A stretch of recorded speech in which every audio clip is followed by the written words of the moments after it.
할렐루야. 오늘 고린도전서 14장 26절에서 28절까지 말씀을 함께 봤습니다. 오늘 읽은 26절의 말씀부터는 이제 바울이 이 공예배 가운데 이 교회의 공적인 자리에서 어떻게 하면 덕을 세우는 은사 활용인지를 구체적인 활용 방법을 오늘 바울이 제시하고 있고 그 기준을 이야기하고 있습니다. 우리 모든 성도님들 어떤 은사가 됐든 예배 가운데 덕을 세우기 위해 하나님이 우리에게 허락하신 것임을 믿으시고 여러분들의 삶 속에 그리고 이 공적인 예배의 자리에 가운데 교회의 덕을 세우기 위해 하나님 앞에 온전히 쓰임받는 귀한 축복의 삶이 되시길 주님의 이름으로 축원합니다. 오늘 본문 26절에 바울이 이런 이야기로 시작합니다. 그런즉 형제들아 어찌할까? 지금 예언과 방언을 갖고 어떤 것이 더 나은 은사인지 그리고 더 나은 은사를 사모하고 교회의 덕을 세우는 것이 어떤 것인지를 분명히 설명했습니다.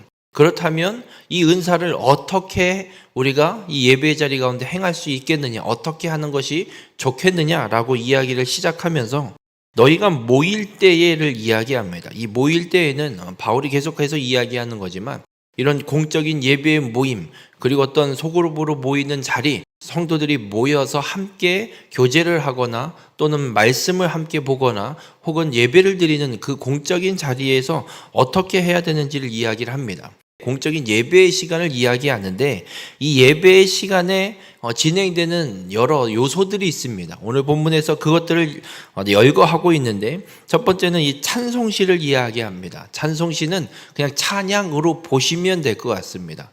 이 시대의 초대교회 성도들은 어떻게 교회에 모여서 예배를 드리고 찬송을 했냐면 시편에 기록되어 있는 하나님을 향한 찬양시, 이 시편의 말씀에 곡조를 붙여서 부르는 형태로 하나님을 향한 찬양을 예배 가운데 행했습니다.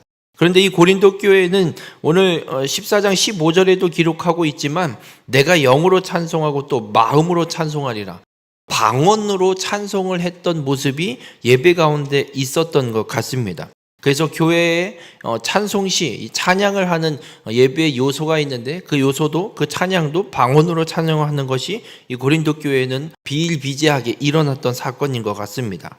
그렇게 찬양이 예배 가운데 있고 그리고 가르치는 말씀은 설교라고 보시면 됩니다. 말씀을 읽고 해석하고 그 말씀을 가르치는 것이라고 보시면 되고 이 계시는 예언으로 보시면 될 것 같습니다. 예언의 은사로 하나님이 주시는 예언의 말씀들을 선포하고 선언하고 또 나누는 시간들, 이것을 계시로 보시면 될 것 같고 그리고 방언도 있고 통역함도 있나니라고 이야기하는데 방언에는 반드시 통역을 함께 따라와야 됨을 이야기하고 있습니다. 바울이 이렇게 예배의 여러 요소들을 열거하기에 앞서서 한 가지 단어를 쓰고 있습니다. 오늘 본문에는 각각이라는 단어로 번역이 되고 있는데 이 각각이라는 표현을 통해서 바울이 이야기하는 건 예배의 여러 요소가 있는데 어느 한 요소만 중요하고 나머지는 중요하지 않다. 어떤 것만 중요하고 어떤 거는 그냥 대충 넘어가도 된다. 이렇게 이야기하는 것이 아닙니다. 열거되어 있는 모든 요소가 모두 동일하게 하나님을 향한 예배 시간 가운데 중요한 요소임을 분명하게 선언하고 있습니다. 그래서 어느 하나 나를 드러내기 위한 도구로 예배 요소를 사용하면 안 됨을 이야기하면서 오늘 본문 26절 후반 끝에 이렇게 이야기를 합니다. 이 모든 요소를 통해서 모든 것을 덕을 세우기 위하여 하라. 예배의 모든 요소도 우리가 하나님을 향해 찬양을 하고 설교를 하고 말씀을 듣고 계시도 하고 예언도 하고 방언도 있고 여러 통역함도 있을 텐데 이 모든 요소들을 어떻게 해야 하느냐? 모든 것을 덕을 세우기 위해 해야 할 것을 분명하게 선언하고 있습니다. 그렇다면 반대로 이야기하면 모든 것이 덕이 되지 않으면 하지 말아야 되는 것이 마땅한 것임을 오늘 바울이 이야기하고 있습니다. 우리 모든 성도님들, 우리에게 주어진 모든 은사 무엇이 됐든 그리고 우리가 교회를 세우기 위해서 그 모든 은사를 사용해야 함을 오늘 분명하게 선언하고 있습니다. 우리가 교회에서 또 주를 위한 일을 우리가 무엇을 하든 어떤 것을 하든 어떤 은사를 받았든 교회에서는 덕을 세우기 위해 그 모든 것을 행하는 우리 모든 성도님들이 되시길 주님의 이름으로 축원합니다. 그리고 오늘 27절과 28절에는 이 자기 덕을 세우는 방언. 그럼 이 방언은 어떻게 해야 할까? 분명 찬송도 방언으로 하는 사람이 생겨났고 예배 시간에 대표 기도도 방언으로 하는 사람들이 생겨나서 그게 멋있어 보였는지 우후죽순 사람들이 방언으로 이 모든 것들 예배 요소들을 행하려고 하는데 자기 덕을 세우는 이 방언은 그럼 어떻게 하면 교회의 덕을 세우는 방언이 될 수 있을까? 이 방안에 대해서 바울이 이야기를 합니다. 오늘 본문 27절에 만일 누가 방언으로 말하거든 두 사람이나 많아야 세 사람이 차례를 따라하고 한 사람이 통역할 것이요. 서로 방언으로 하려고 하니 바울이 규정을 정합니다.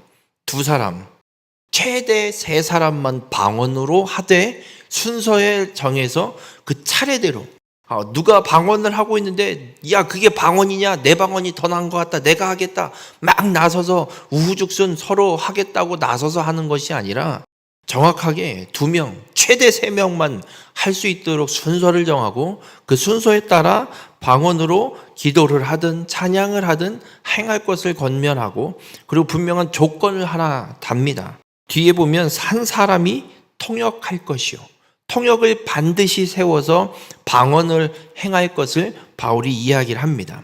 그도 그런 것이 그냥 방언만 하고 말면 아무도 들을 수 없는, 그래서 이 방언만 하고 있다 그러면 불신자들이 왔을 때, 초신자들이 교회에 왔을 때, 믿음이 약한 자들이 왔을 때는 이 모임, 이 교회는 미친 것 같다, 무슨 알아들을 수 없는 회개망측한 소리만 하고 있고 도무지 알 수 없다, 이런 소리를 들을 수 있기 때문에 반드시 통역을 시켜 세워서 온 교회가 하나님께 영으로 비밀을 말하는 그 내용이 무엇인지를 통역을 통해 함께 깨닫고 함께 더 깊은 교제로 하나님이 원하시는 그 영이 원하시는 그 열매를 맺는 결단을 이루어낼 수 있도록 통역을 반드시 세워야 할 것을 이야기하고 있습니다. 그러면서 28절에 만일 통역하는 자가 없으면 교회에선 잠잠하고, 방언으로 기도를 하고 방언으로 찬송을 하고 싶어도 만약 통역하는 자가 없으면 교회에선 하지 말라고 분명하게 선언합니다. 대신에 자기와 함께 말할 것이요, 자기와 하나님께 말할 것이요. 여러분, 방언은 그렇습니다. 하나님과 나 사이에 깊은 교제를 이루고 내 영이 하나님을 향해 은밀한 비밀을 하나님 앞에 간구하는, 하나님이 기뻐하시는 기도이기도 합니다. 하지만 공적인 예배 자리에서는 통역 없이는 하지 말 것을 분명하게 선언하고 있습니다. 여러분, 방언은 개인적으로 하나님과의 깊은 교제로 사용하는 도구로 사용하는 건 아무런 문제가 되지 않습니다. 여러분이 개인적인 기도의 시간 혹은 하나님 앞에 나와서 부르짖는 그 시간에 마음껏 방언을 하고 마음껏 하셔도 무엇을 해도 상관없습니다. 단 공적인 예배 자리에, 모임의 자리에서는 반드시 통역을 세워서 행할 것을 오늘 바울이 선언하고 있습니다. 우리 모든 성도님들, 우리가 각자의 은사로 개인적인 시간에 하나님과 깊은 교제의 시간을 갖는 건 마땅히 행해야 할 일입니다. 얼마든지 해도 됩니다. 마음껏 해도 됩니다. 그러나 이 공적인 예배의 시간에 진행되는 모든 순서는 교회의 덕을 세우기 위해 행해야 함을 분명하게 기억하시길 바랍니다. 그래서 우리가 교회에서 예배의 시간에 혹은 어떤 모임 시간에 무엇을 하고 싶은 게 있는데 이걸 해도 될까? 하면 안 될까의 기준은 바로 이겁니다. 교회에 덕을 세우는 것인가? 아니면 내 자랑인가? 만약 내 자랑이라면 안 하는 것이 맞습니다. 내 자랑을 내려놓고 하나님 앞에 영광을 돌리기 위해 우리 모든 교회 이 공동체 안에 하나님께서 원하시는 뜻을 온전히 증거하기 위해, 그리고 함께 믿음을 향한 삶을, 구원의 삶을 살아가는 데 함께 이끌어갈 수 있는 덕이 세워지는 것이라면 이야기하고 할 수 있지만, 그렇지 않다면 하지 않는 것이 나은 것임을 오늘 바울이 분명하게 선언하고 있습니다. 바라기는 우리 모든 성도님들의 삶이 그렇게 나를 위한, 나의 덕을 세우는 내 주장을 하는 것이 아니라 교회 안에서 무엇을 하든 어떤 은사를 받아서 사용하게 되든 오직 교회의 덕을 세우기 위해 공적인 예배 자리에서 마땅히 행할 일을 분별하고 행하며 살아가는 우리 모든 성도님들이 되시길 주님의 이름으로 축원합니다.